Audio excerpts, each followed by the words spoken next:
साथियों, मैं आज देशवासियों से क्षमा मांगते हुए सच्चे मन से और पवित्र हृदय से कहना चाहता हूं कि हमने 3 कृषि कानूनों को वापस लेने का, रिपील करने का निर्णय लिया है।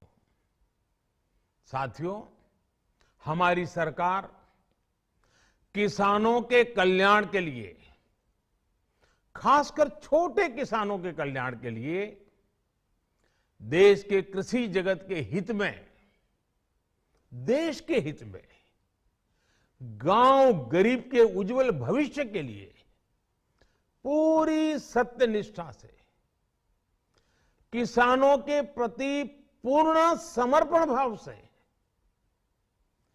नेक नियत से ये कानून लेकर आई थी।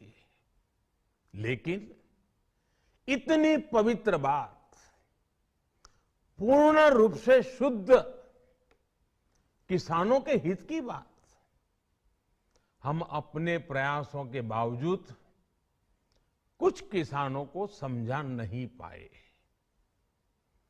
भले ही किसानों का एक वर्ग ही विरोध कर रहा था, लेकिन फिर भी ये हमारे लिए महत्वपूर्ण था।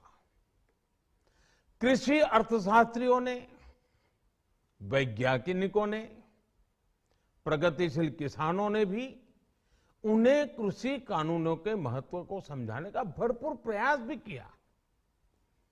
हम पूरी विनम्रता से, खुले मन से उन्हें समझाते रहे। अनेक माध्यमों से व्यक्तिगत और सामूहिक बातचीत भी लगातार होती रही। हमने किसानों की बातों को, उनके तर्क को समझने में भी कोई कोर कसर बाकी नहीं छोड़ी। कानून के जिन प्रावधानों पर उन्हें ऐतराज था, सरकार उन्हें बदलने के लिए भी तैयार हो गई। 2 साल तक हमने इन कानूनों को सस्पेंड करने का भी प्रस्ताव दिया। इसी दौरान ये विषय माननीय सर्वोच्च न्यायालय के पास भी चला गया। ये सारी बातें देश के सामने है, इसलिए मैं इनके अधिक विस्तार में नहीं जाऊंगा। साथियों, मैं आज देशवासियों से क्षमा मांगते हुए सच्चे मन से और पवित्र हृदय से कहना चाहता हूं कि शायद हमारी तपस्या में ही कोई कमी रही होगी, जिसके कारण दिए के प्रकाश जैसा सत्य कुछ किसान भाइयों को हम समझा नहीं पाए।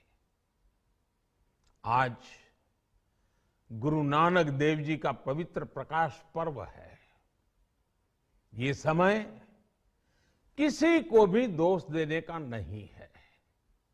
आज मैं आपको, पूरे देश को ये बताने आया हूं कि हमने 3 कृषि कानूनों को वापस लेने का, रिपील करने का निर्णय लिया है।